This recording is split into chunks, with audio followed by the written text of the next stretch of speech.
Hi everyone, it's Miss Hart here with chapter 16 of Charlotte's Web. It's called Off to the Fair. The night before the county fair, everybody went to bed early. Fern and Avery were in bed by 8. Avery lay dreaming that the Ferris wheel had stopped and that he was in the top car. Fern lay dreaming that she was getting sick in the swings. Lurvy was in bed by 8:30. He lay dreaming that he was throwing baseballs at a cloth cat and was winning a genuine Navajo blanket. Mr. and Mrs. Zuckerman were in bed by 9. Mrs. Zuckerman lay dreaming about a deep freeze unit. Mr. Zuckerman lay dreaming about Wilbur. He dreamt that Wilbur had grown until he was 116 feet long and 92 feet high, and that he had won all of the prizes at the fair and was covered with blue ribbons, and even had a blue ribbon tied at the end of his tail. Here is Wilbur in Mr. Zuckerman's dreams. I would say that is definitely some pig. Down in the barn cellar, the animals too went to sleep early, all except Charlotte. Tomorrow would be fair day. Every creature planned to get up early and see Wilbur off on his great adventure. When morning came, everyone got up at daylight. The day was hot. Up the road from the Arable's house, Fern lugged a pail of hot water to her room and took a sponge bath. Then she put on her prettiest dress because she knew she would see boys at the fair.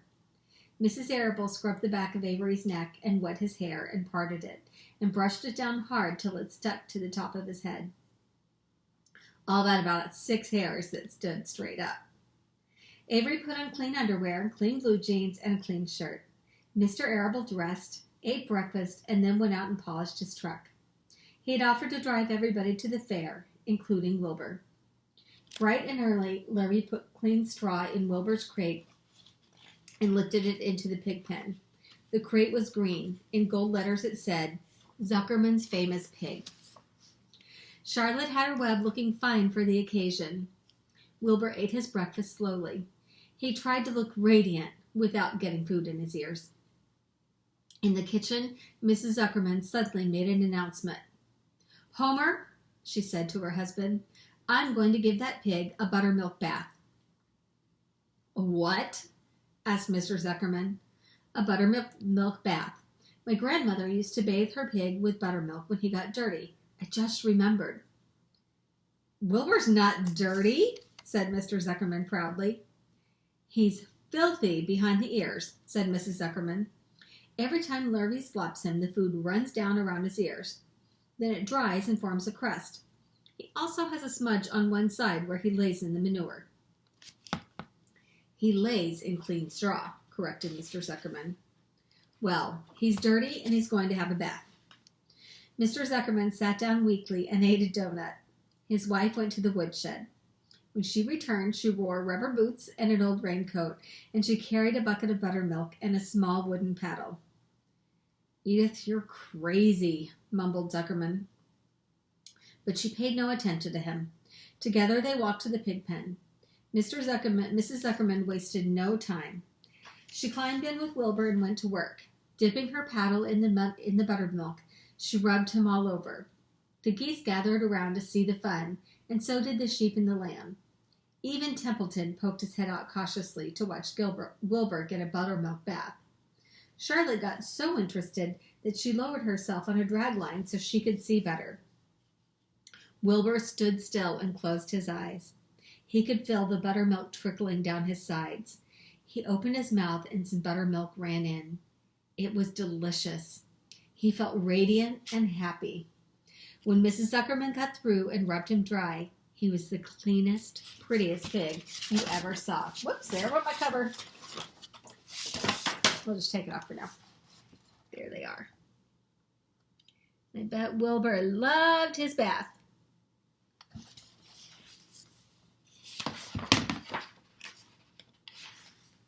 He was pure white, pink around the ears and snout, and smooth as silk. The Zuckermans went up to change into their best clothes. Lurvy went to shave and put on his plaid shirt and purple necktie. The animals were left to themselves in the barn. The 7 goslings paraded around and round their mother. Please, please, please take us to the fair, begged a gosling. Then all 7 began teasing to go. Please, please, please, please, please, please.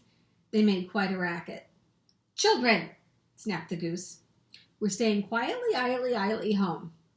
Only Wilbur is going to the fair. Just then, Charlotte interrupted.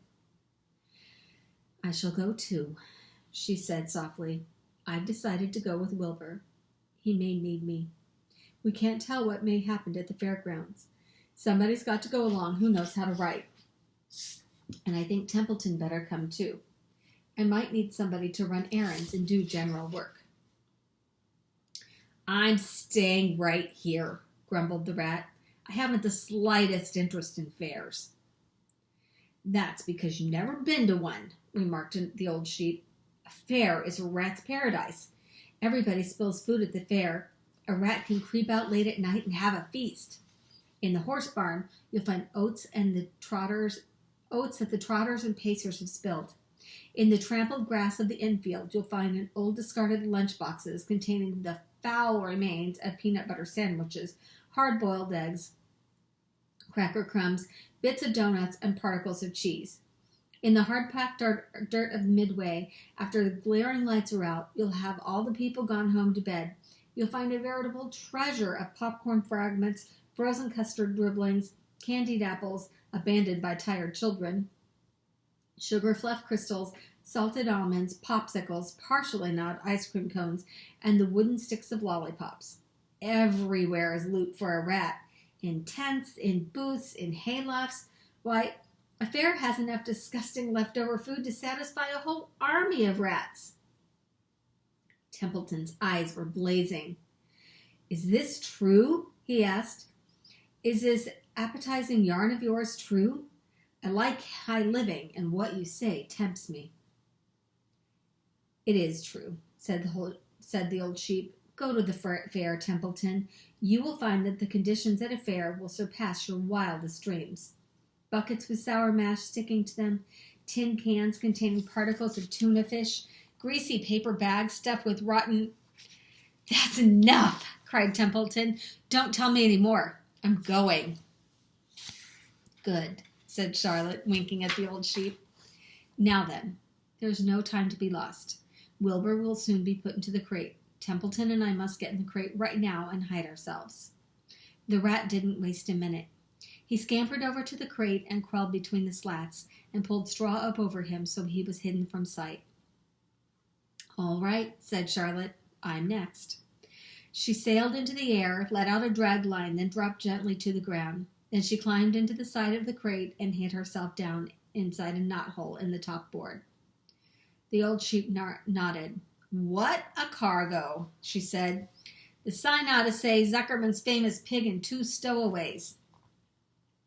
Look out, the people are coming, umming, shouted the gander. Cheese it, cheese it, cheese it. The big truck with Mr. Arable at the wheel backed slowly down the barnyard, toward the barnyard. Lurvy and Zuckerman walked alongside.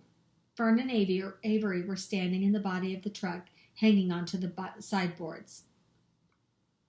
Listen to me, whispered the old sheep to Wilbur. When they open the crate and try to put you in, struggle. Don't go without a tussle. Pigs always resist when they're being loaded. If I struggle, I'll get dirty, said Wilbur. Never mind that. Do as I say. Struggle. If you were to walk into the crate without resisting, Zuckerman might think you were bewitched. He'd be scared to go to the fair. Templeton poked his head up through the straw. Struggle if you must, said he, but kindly remember that I'm hiding down here in this crate, and I don't want to be stepped on, or kicked in the face, or pummeled, or crushed in any way, or squashed, or buffeted about, or bruised, or lacerated, or scarred, or biffled. Just watch what you're doing, Mr. Radiant, when they get to shoving you in. Be quiet, Templeton, said the sheep. Pull in your head. They're coming. Look radiant, Wilbur. Lay low, Charlotte. Talk it up, geese. The truck backed slowly to the pig pen and stopped.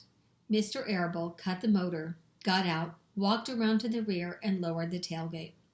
The geese cheered. Mr. Arable got out of the truck. Fern and Avery jumped to the ground. Mrs. Zuckerman came walking down. Okay, I found this on the web. Or is there a book around the track for an average? Sorry, Siri decided to listen in. The truck backed slowly to the pig pen and stopped. Mr. Arable cut the motor, got out, walked around to the rear, and lowered the tailgate. The geese cheered. Mrs. Arable got out of the truck. Fern and Avery jumped to the ground. Mrs. Zuckerman came walking down from the house. Everybody lined up at the fence and stood for a moment, admiring Wilbur and the beautiful green crate. Nobody realized that the crate already contained a rat and a spider.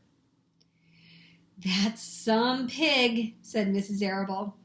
"He's terrific," said Lurvy. "He's very radiant," said Fern, remembering the day he was born. "Well," said Mrs. Zuckerman, "he's clean anyway. The buttermilk certainly helped." Mr. Arable studied Wilbur carefully. "Yes, he's a wonderful pig," he said.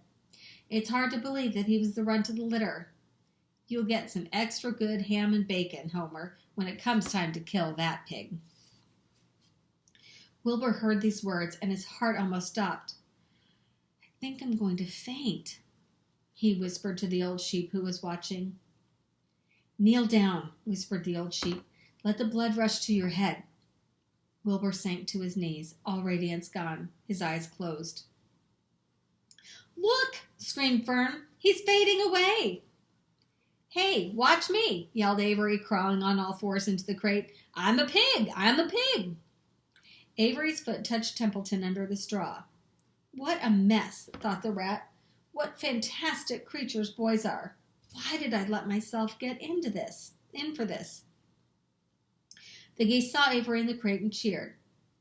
"Avery, you get out of that crate this instant," commanded his mother.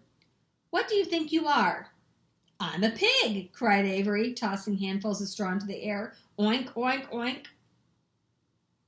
"The truck is rolling away, Papa," said Fern. The truck, with no one at the wheel, had started to roll downhill. Mr. Arable dashed to the driver's seat and pulled on the emergency brake. The truck stopped. The geese cheered. Charlotte crouched and made herself as small as possible in the knothole so Avery wouldn't see her.